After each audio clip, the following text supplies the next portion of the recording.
Julius is a technical writer and has been with Toastmasters for more than a year. He looks forward to sharing his recent interesting To Die For story. Please welcome Julius Howlett. Thank you.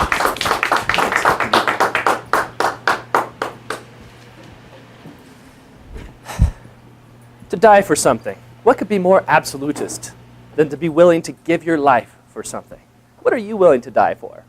To investigate this thought, let me share a story with you. This last weekend was awesome.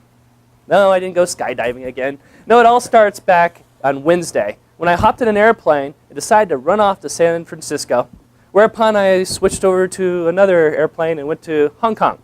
14 hours later, I switched on over to Thai Airways and arrived in Taipei. Now, my end destination is 1 hour south of Taipei, but it's already midnight, Thursday night, by the time I get there, and I have to allot a little time to look for my hotel, which was down alley number 94.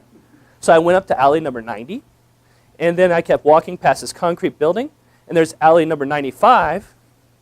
So anyways, 30 minutes later, I find that my hotel is in the middle of that block. Okay, so I crash out for a good 2 hours before I find my attorney's office in the morning at 8:30 a.m., and we take a taxi to the high-speed rail, take a train all the way down to Taichung, and we meet at the county courthouse in Taichung. Now, the courthouse is comprised of many chambers, and in the middle of these chambers is a lobby with many, many people with various degrees of grief and despair. And sadly, I did see one gentleman in shackles going into one of the chambers, and someone who looked like his mother followed shortly after, and out they came again, and she was in tears. And I couldn't help but think how heartbreaking it must be. I don't know what the verdict is. I don't know what he did. But whatever it is, the grief of a mother for her son must be unbearable to imagine. It was my turn to go into these chambers. My lawyer pulled out a nice silk little robe that looked like a graduation ceremony thing with a white collar. And we sat down at a desk, and across the chambers was my wonderful ex-wife. She was there with her attorney, and we were to discuss how we were going to move forward with taking care of my beautiful daughter. And to my delight, we came to a reasonable short-term solution. And the cherry on the top of the cake was I get to see my daughter tonight. Now, to what many of you may not be aware, my daughter was effectively kidnapped 2 years ago by her wonderful mother. And I have not seen her for more than 1.5 years since the last time I went to Taiwan. And I have been going there repeated times to no avail to at least make contact and see her.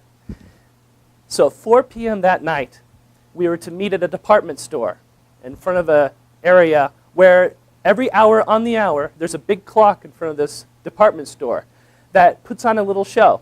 It plays a little jingle, it's a small world after all, and little puppets come out and they do their little dance while the clock strikes the top of the hour. And I looked in the crowd, and it wasn't long before I found a very familiar face. I haven't seen her for 1.5 years. She looks very different, but that is unmistakably my daughter. So she has no idea who I am, of course. So I crouch down next to her, and whenever the show is over, I pull out my iPad, and I show her pictures of when she was born, mommy, daddy, all that stuff. About 6 pictures later, I look at her, and I say, "So, who do you think I am?" And she looks at me and says, "Baba?"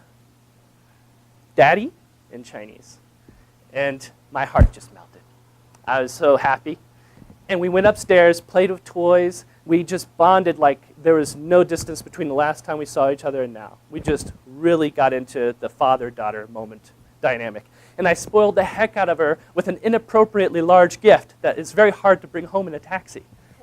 Not my problem. So we got to do it the next day for another 3 hours.